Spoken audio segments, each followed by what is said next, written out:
beautiful earth angels, welcome back to a daily dose of love for you beautiful souls.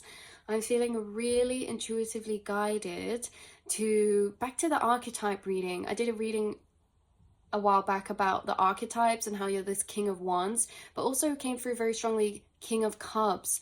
And so this is a reading and channeled message. If you find this, you are really in this embodiment of the King of Cups. Remember, there's the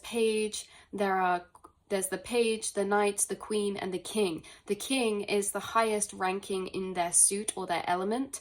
Cups resembling water, resembling emotion, resembling the subconscious. But yeah, our emotions and our emotional state and our emotional intelligence.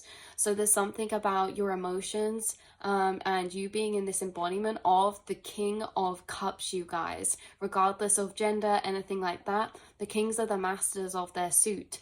So this is what I want to read to you, you guys. And again, out of this book with all the archetypes depictive of the King of Cups, this is page number 71. And it's with the keywords, it says self-knowledge, empathy, compassion, patience, validation, and manipulation. Now, like the other reading, this is very interesting because this is in a dynamic of reflecting back to you, your King of Cups nature, but also a dynamic of what you've attracted because of this nature, okay? Or dynamics or cycles you've experienced because of this particular aspect of yourself. When it says self-knowledge, empathy, compassion, patience, validation, you guys are literally filled to the brim with self-knowledge. You guys are very highly intelligent emotionally, and you may even research certain things like emotional concepts, psychological concepts. Maybe you're someone who's intrigued in human behavior or even your own behavior or emotions, or you enjoy observing, analyzing, and understanding emotional processes as well, or you have a deeper understanding of emotional processes because of a path you've taken or because of just how you have a naturally quite high self-awareness, which makes you the observer to your emotions. So a lot of the time you experience your emotions and then you step outside of them as the observer, and it allows you to unpick them to a very profound level of understanding their workings, how they affect us, how they make us feel, how certain emotions affect our thoughts or our thought processes. Like this is the area that you have a lot of knowledge in, you guys.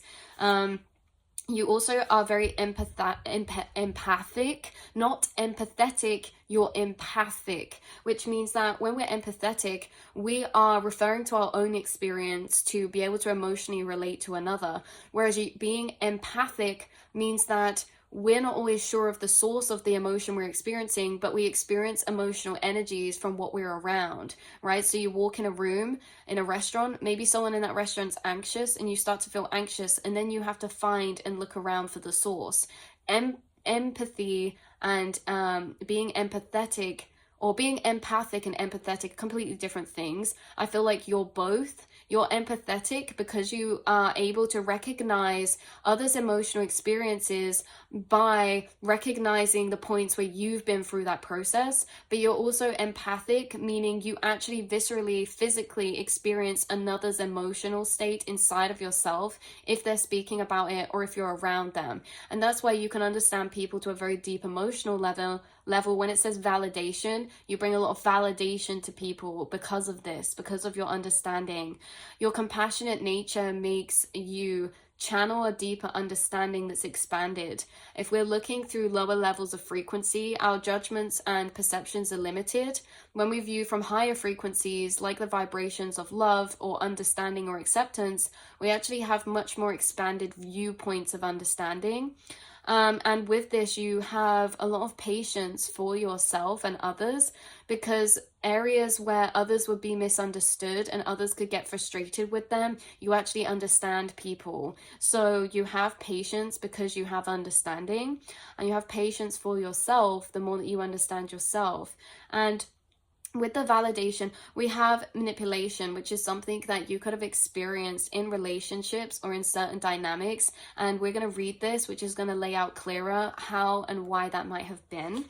So a King of Cups is attuned to the needs of their heart, but they aren't governed by it. They're not impervious to the highs or lows and occasional tiger pits of the emotions. They just don't allow them to trip them up. When a feeling comes up, even if it's one they weren't expecting, they greet it like an old friend. This is the difference between a king and like the page or the knight of cups. The page or the knight of cups feel very intensely and deeply, but they don't know what to do with those energies. So they channel them out in ways that can be maybe self-sabotaging or harmful or suppressive. Like being a page or a knight of cups is like, I feel this so deeply and intensely that I also don't always want to feel this, and so I suppress it, and then it becomes like a big weight and a whole complex, and I run away. Whereas the king of cups that you're coming through as is, wow, I feel really intense emotional matrices, but I also feel stable and safe enough to feel those, like to sit with them, to actually sit with how I'm feeling. And that's how I unpick what I'm feeling, maybe through analyzing it internally or through writing it down or journaling about it. I understand it to a deeper level, but again, understanding that even though I'm the king of cups, it doesn't mean that I don't still experience those spirals or those pits or those intensities, but it means that when I do, it's just how I use them, apply them, or channel them, or express them is maybe very different to how the lower level of the cups express them. Because the lower level of cups, especially Knight of Cups, can be very projective. Whereas the King of Cups understands that how they're feeling could be projective, but they're outside of how they're feeling, and so they're not going to project because they understand they want to project through understanding how they feel, right? So it's like that. So when a feeling comes up, even if it's one they weren't expecting, they greet it like an old friend. Hello anger, hello joy, hello hi sadness, and hello suspicion, and good day to you, lust. The king exhibits a degree of emotional stability that is rarely encountered in day-to-day life, and when it appears in a reading, it's asking the querent to consider the extent of their ability to master their own heart and at whose knee they've learned to do so. So none of the figures of the tarot are tied up to a specific gender, but here in the suit that so often speaks to family, it's hard to see this card and not think about father figures, whether strictly biological, found fathers, or symbolic ones. This king asks us to think about those benevolent paternal characters, people in whom we trust and whose influence on our lives has been gentle, instructive, and emotionally open. For me, it invites memories of my grandfather, a man who has spent his career in the military, but who hadn't let it make him cold or distant. When someone did wrong by him, he wouldn't consider the matter, and usually his response was simply to say, "That was unthinking." He didn't ask others to repress their feelings, and he wasn't in thrall to his own. He taught me the difficult business of acting with care and compassion. When it said there, you guys, about this, the person who's wrote this book, this is called Wild Card, by the way. The person who wrote this book, speaking about their granddad, saying that he was in the military, but that it didn't make him cold or distant. That's because, you know, certain things in life can make us suppress emotions or act in certain ways that are detached from emotions and able to cope or deal with the environments we're placed in. This is basically like you come through as someone who's been through certain things that should have made you certain ways, but you're not. Like you've been through certain things, and maybe some of you were in the military, or maybe some of you were in like environments that were very suppressive at points, or manipulative relationships, or something. You've been through something that conditions people to be a certain way, yet it didn't make you that way, or if it did condition you to be that way, you've unprogrammed from that. Something like that. Like, for example, like she said about going into the military, but he was very emotionally in touch with himself. This is like, you've been through something that maybe could have led you to be suppressive or disconnected from your emotions, or to spiral a lot with your emotions, but maybe it's like you're not, or maybe you've forgiven someone or something in a way that other people couldn't fathom to do so, because you can understand the situation from a deeper psychological or emotional perspective that others can't normally reach or touch upon. People take things personally. When you're the King of Cups, you realize nothing's personal, and it allows you to do things that are almost mind-blowing to other people, like letting things go that actually were really major in your life, or created a lot of wounding or a lot of destruction, but you're able to let that person go, or to forgive not them but release it for the fact you don't want to carry that weight. It's something like this, you guys. Like, you've done something where people are almost like, whoa, that's actually really profound that you're at that level of awareness, because the things you've been through could have taken you down a very different path. That's what this feels like. So yeah, like all of the kings though, this card is double-edged. Anyone who is so able to master their emotions must acknowledge the influence they have over others, the duty they have to model the right behaviors. Father figures can be problematic. They have power that can all too easily be abused. This is a dynamic that plays out in many situations beyond the domestic. You see it again and again in professional environments and in politics and in the media. For me, Catherine Angel perfectly captures the gift and the challenge of the King of Cups in her writing about this dynamic in Daddy Issues. Creating the capacity for love is the hardest thing a parent has to do, and it's hard for parents to do if they need love from the child in order to feel themselves to be real. At their best, the King of Cups recognizes when to step back from the furnace of their own feelings in order to help someone else grow into their own. You guys have made hard emotional decisions, like stepping away or stepping back from people when they're projecting or in deep emotional complexes towards you. This can be, like we said earlier, about manipulation. This can be like you stepped away from people who are projecting very intense emotional projection dynamics at you in order for them to actually sit and reflect with their own emotions. Some of you specifically, this is not for everyone, have walked away from a parent or father figure in a way that maybe there was a dynamic that was really emotionally turbulent, or there were conditionings within a parent or a father figure that almost created some sort of deeper impact where you feel like maybe they went down a path that you didn't resonate with, or the way that they handle and projected their emotions towards you, you had to set boundaries or step away from, or something like this. I feel like you're the type of people that have learned from what you've experienced.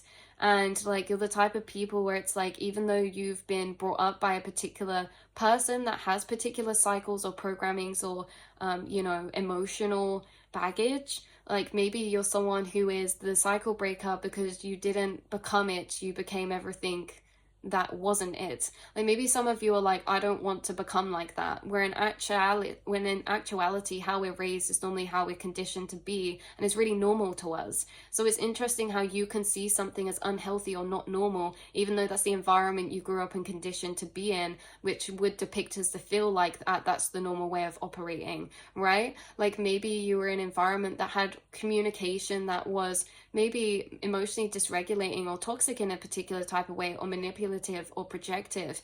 And even though you experience that, you actually growing up, you know that actually that's not healthy and that's not right and that's not quote unquote normal, even though that's how you've been raised. And it's like, being this higher self-awareness cycle breaker means that we actually don't always take on these conditionings. Sometimes we actually give our children everything we didn't have. Sometimes we don't treat our children the way we were raised. Sometimes we treat our children sometimes we don't give our children the same energy that we were given. Sometimes we give our children the energy that we never got, that we wish we had. That's a cycle breaker, and that is you. So let's see around this. So the capacity for love, At their best, a King of Cups recognizes when to step back from the furnace of their own feelings in order to help someone else grow into their own. But when they use their influence to demand that their own needs be prioritized, they suffocate the emotional lives of those whom they ought to be nurturing. This card represents emotional intelligence. This reminds me of like blindness, like blindedness through being fully in it. I'm hearing and seeing the scene in Lucy where she's speaking to that guy after she's like powered up, and she like stabs a knife into his hand. Sorry if no one's seen this scene, that's gonna sound really weird. And she was like, wow, isn't it funny, like the human brain is so limited. Like now all that you can experience, everything and all that exists for you right now is pain, and you can't see outside of that. And that's like emotions. Sometimes our emotions consume us to the point where it makes us blind, where all we can see is our pain and ourselves, and we don't allow the emotional space for someone else to exist in that space. And so it's like interesting because how that's coming through because it's like, yeah, maybe you've been around connections or people that were like this, who you didn't feel prioritized because they were so focused on their own emotional needs and how they were feeling. They weren't taking into consideration your own, or something like this. So this card represents emotional intelligence of the highest order, not a destination, but a life's work. When the King of Cups appears, it's a moment to think about what it means to step into your power and to be the bigger person, not in a martyred or congratulatory sense, but the sense of knowing that when you have the upper hand in a dynamic and handling yourself accordingly.